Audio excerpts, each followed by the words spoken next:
Hello everyone, welcome to the Military Schedule channel. Today, we're diving into an intriguing and often little-known topic, Russia's private armies, also known as PMCs, or private military companies. During the Ukraine war, the Wagner group emerged as one of the most powerful PMCs on the planet.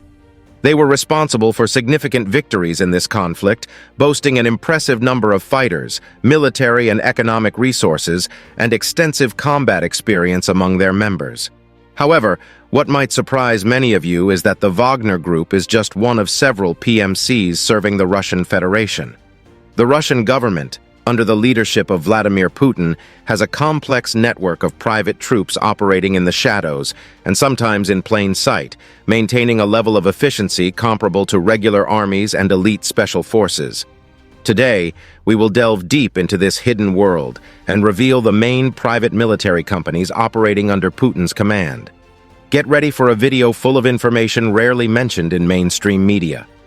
Over the past 15 years, Russia has incorporated dozens of private military companies into its ranks. These PMCs are present in various countries around the world and are tasked with performing duties that regular soldiers cannot or should not undertake.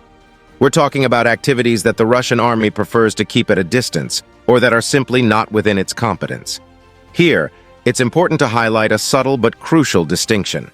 There is a difference between mercenaries and private military companies. While both are paid soldiers, those contracted by PMCs operate under official contracts and often have the backing of their governments. For Russia, all the groups we will discuss today are considered private military companies. But why does a nation like Russia, with hundreds of thousands of troops and vast resources, need the services of these PMCs? The answer has various viewpoints. All major powers, such as the United States, China, and France, turn to these groups for delicate missions. In Russia's case, the foreign policy aims to counter the West, either economically or militarily, while avoiding direct conflicts with the United States. Moreover, Russia maintains relationships with numerous countries, including some with which it previously had no ties. Operating directly or indirectly, Russia influences the politics of satellite nations, whether by training armies, defending leaders, or eliminating opponents. Many of these operations are so controversial that even the Russian government prefers to keep a safe distance, resorting to third parties who can carry out the work and maintain plausible deniability. In other words, these PMCs provide a smokescreen so that Russia doesn't have to be accountable under international law. And so, we dive into the complex and obscure world of Russian PMCs, where each group has its own history, motivations, and missions. Ready to meet these soldiers of the shadows? Let's move forward. The motivations for Russia's use of PMCs are varied and strategic. Firstly, these forces allow the Russian government to carry out highly sensitive missions without directly involving its regular armed forces. This offers an additional layer of plausible deniability, avoiding political and legal repercussions on the international stage. Another reason is operational flexibility. PMCs can be quickly mobilized and demobilized as needed, without the public scrutiny that accompanies the movement of official troops. They can operate in conflict zones, protect strategic interests, and carry out clandestine operations with an efficiency that often surpasses that of traditional armed forces. Additionally, the use of PMCs allows Russia to maintain a military presence in areas where an official troop presence might be seen as provocative or unacceptable. This is especially useful in unstable regions or countries where direct support for the Russian government could result in sanctions or other punitive measures by the international community. PMCs also serve as a tool to project power and influence globally. By supporting allied governments or fighting insurgencies that threaten Russian interests, these groups help strengthen Russia's geopolitical position. They can provide training and logistical support to allies, intervene in civil wars, or conduct precision strikes against strategic targets, all without the direct and visible involvement of Russian armed forces. Finally, there's the economic factor. PMC operations can be funded by oligarchs and companies with interests aligned with the Russian government.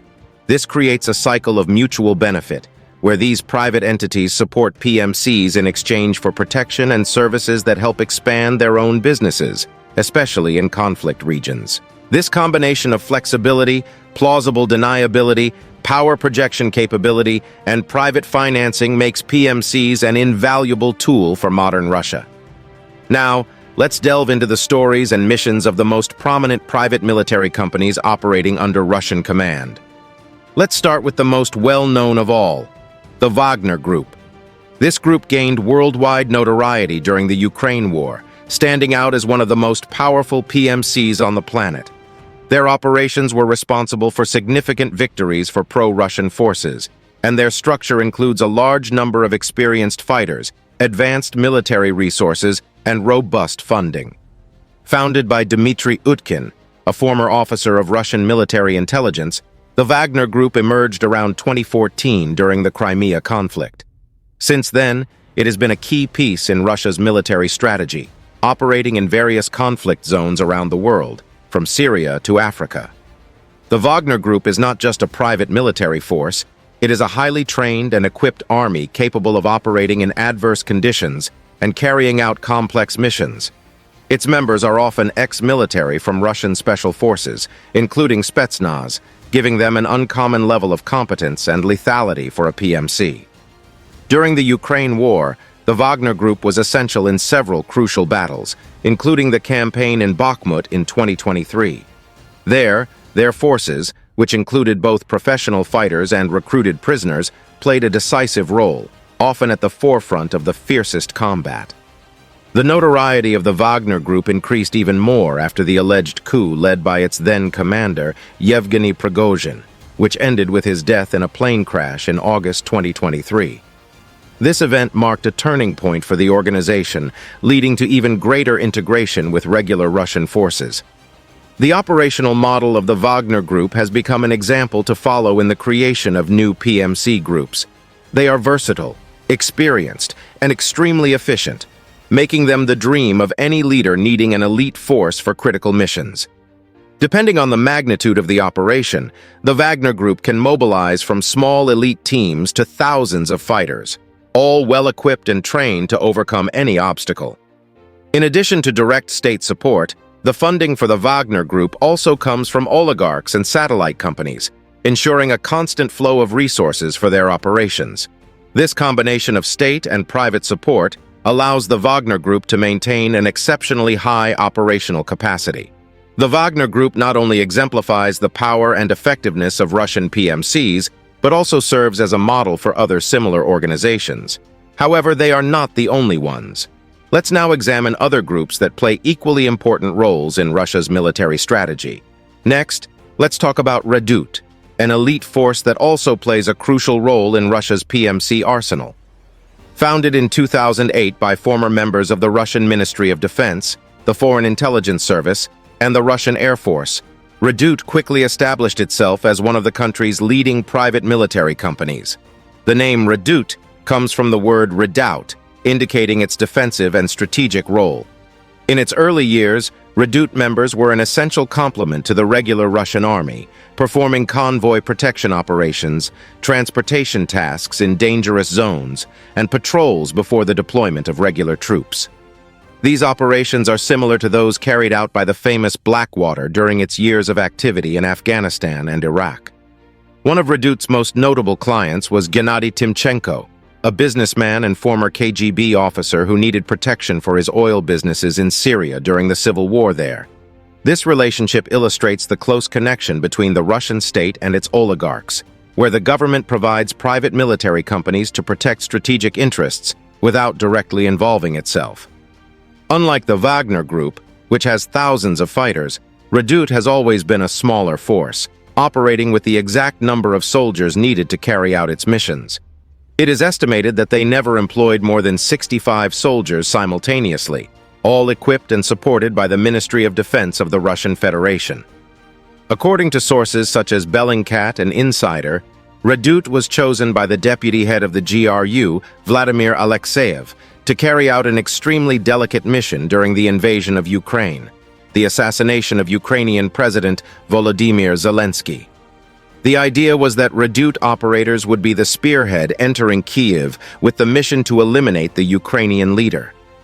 Although this operation has not been officially confirmed, it exemplifies the kind of high-risk, high-profile missions for which these PMCs are used. In the early days of the war in Ukraine, Redut suffered significant losses, with some reports indicating that they lost between 80% and 90% of their operators. However, after the Wagner Group mutiny, Redut returned to action, recruiting new members and increasing its operations. Today, it is estimated that the group has between 6,500 and 7,000 operators and is planning to take over Wagner Group's place in Syria, an extremely lucrative contract for any private military company. An interesting detail about Redut is that they accept women in their ranks, primarily as snipers and drone operators. This diverse inclusion demonstrates the group's adaptability and modernity compared to other PMCs. Redut, with its history of strategic operations and involvement in high-risk missions, exemplifies the complexity and effectiveness of Russian PMCs.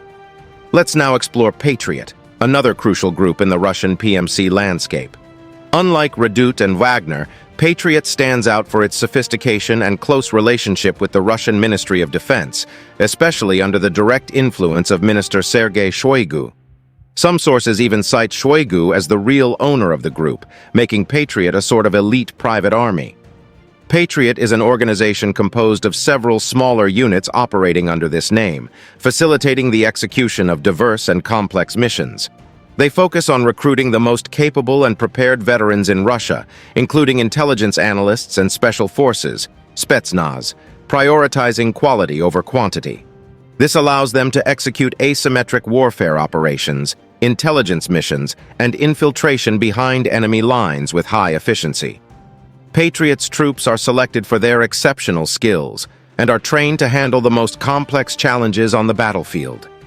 In contrast to other PMCs, where remuneration might be an attraction, Patriot's operators receive salaries that are 3 or 4 times higher than those paid to Wagner Group members, reflecting the elite nature of the force.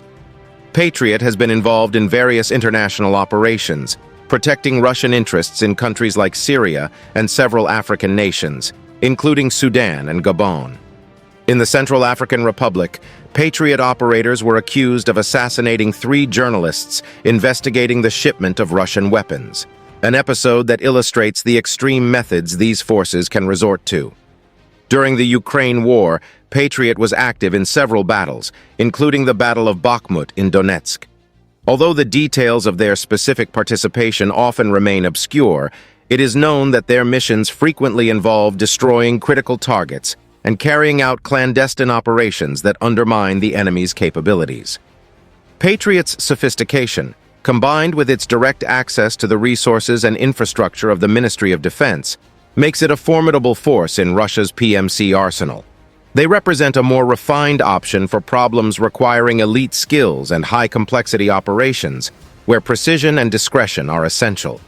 This differentiated approach makes Patriot an indispensable tool for the Russian government, using these forces to maintain its global influence without the burden of officially committing its regular troops. Now let's delve into the world of the Rusk Group, a PMC that stands out not only for its operations, but also for its ideological motivations. In 2014, Alexei Milchikov founded the Rusk Reconnaissance and Sabotage Assault Group. Rusk is strongly linked to the Russian far right, which significantly differentiates it from other PMCs operating primarily for profit. The Rusk Group initially emerged as a small unit, offering support and logistics in various regions of the world. However, it was in 2014 during the Ukraine conflict that Rusk truly gained prominence. Known for its sabotage operations and attacks behind enemy lines, Rusk members dedicated themselves to undermining the capabilities of the Ukrainian resistance with brutal efficiency. One of Rusk's most infamous moments occurred in September 2014 when they destroyed a Ukrainian military convoy and posed for photos with the remains of the victims. This episode contributed to their controversial and violent reputation.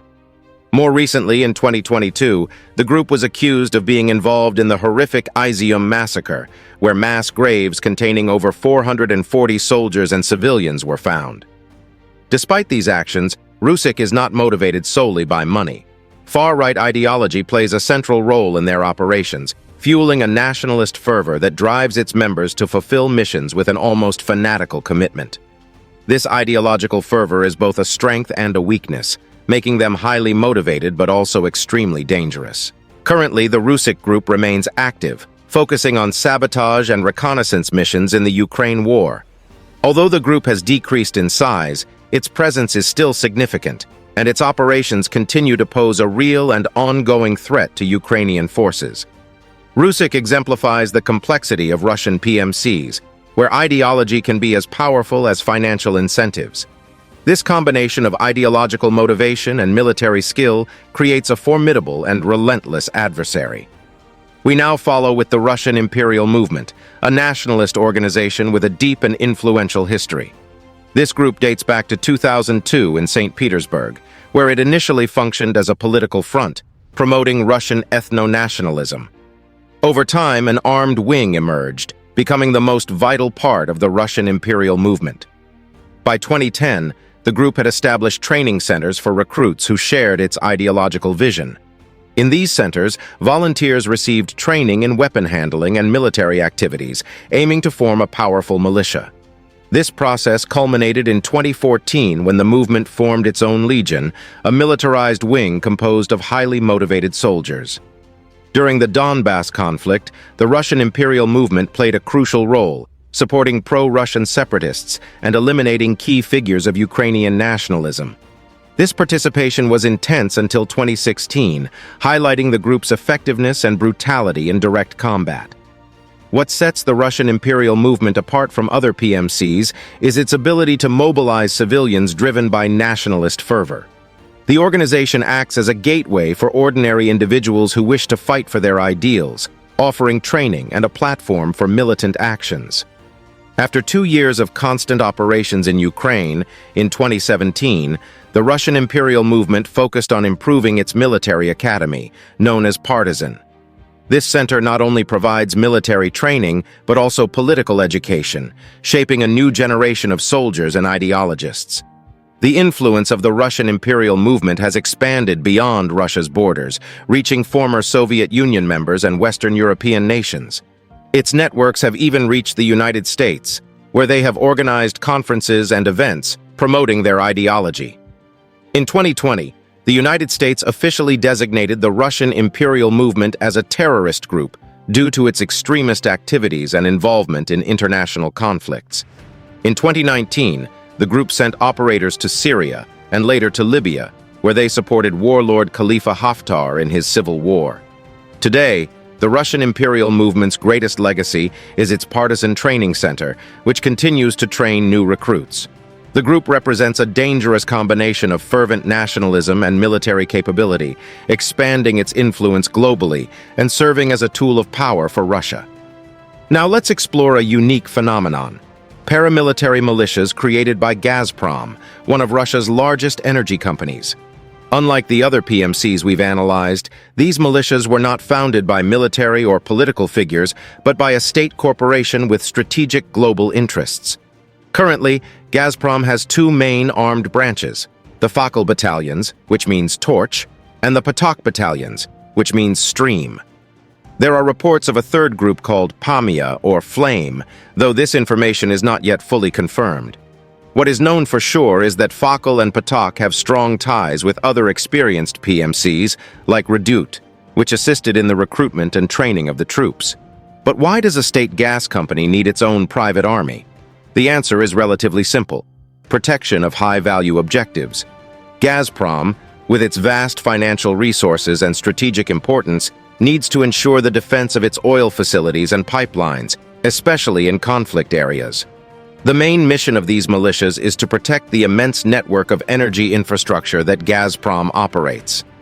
Gazprom's battalions are funded by the company's immense profits, which, despite suffering a huge drop in net income in 2023, reached an annual profit of $6.7 billion, allowing them to pay high salaries and provide top-notch armaments for their operators. This places these militias at a level of quality and capacity comparable, if not superior, to many regular military forces. During the Ukraine war, The Fakel and Patak battalions played a crucial role in defensive operations, protecting strategic installations in disputed territories. The importance of these operations cannot be underestimated, as Gazprom's energy network is a vital pillar for Russia's economy and energy security. While it may seem unusual, the practice of energy companies maintaining private security forces is not exclusive to Gazprom. Other industry giants, such as ExxonMobil and BP, also employ private security to protect their interests worldwide. However, the scale and organization of Gazprom's battalions are notably more advanced, reflecting the crucial importance of these assets to the Russian state. This relationship between Gazprom and its militias highlights the intersection of corporate power and military strategy in modern Russia. It is a clear example of how PMCs can be used to protect vital economic interests, complementing Russia's political and military objectives. As we conclude our analysis of Russian PMCs, it is crucial to reflect on the complexity and impact of these groups on the global stage. PMCs, as we have seen, offer Russia a flexible and powerful tool to project its influence, conduct sensitive operations, and protect strategic interests without directly involving its regular armed forces. Through the examples of the Wagner Group, Redut, Patriot, Rusk, the Russian Imperial movement, and Gazprom's battalions, it is clear that each of these groups plays a specific and vital role within Russia's military and political strategy. They provide the Russian government with the ability to act with plausible deniability, avoiding diplomatic and legal repercussions, while carrying out missions that are often controversial and high risk. The use of these PMCs raises several ethical and legal questions. The clandestine and often brutal operations, such as those associated with Rusk and the Russian Imperial movement, challenge international norms and often result in serious human rights violations. The reliance on private forces to conduct proxy wars also complicates accountability and transparency efforts.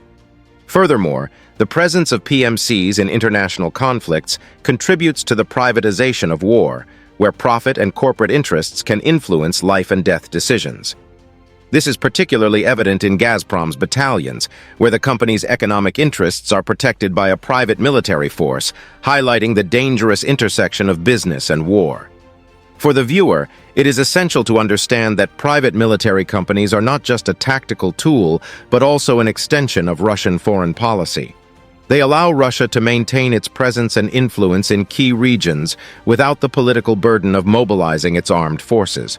However, this model is not without risks, as the use of PMCs can easily lead to conflict escalations and increase regional instability. As the world observes the growing influence of private military companies, it is crucial that there is more discussion about their regulation and accountability. Without proper control, PMCs will continue to operate in the shadows, conducting missions that can have devastating consequences for global security. We hope this analysis has provided a comprehensive and enlightening look into Russia's private armies. If you enjoyed this video, you will also like this video I'm recommending, which is appearing on your screen now. Leave your opinion in the video comments. Don't forget to like, share, and subscribe to the channel for more informative content. Thank you for joining us on this journey. See you next time.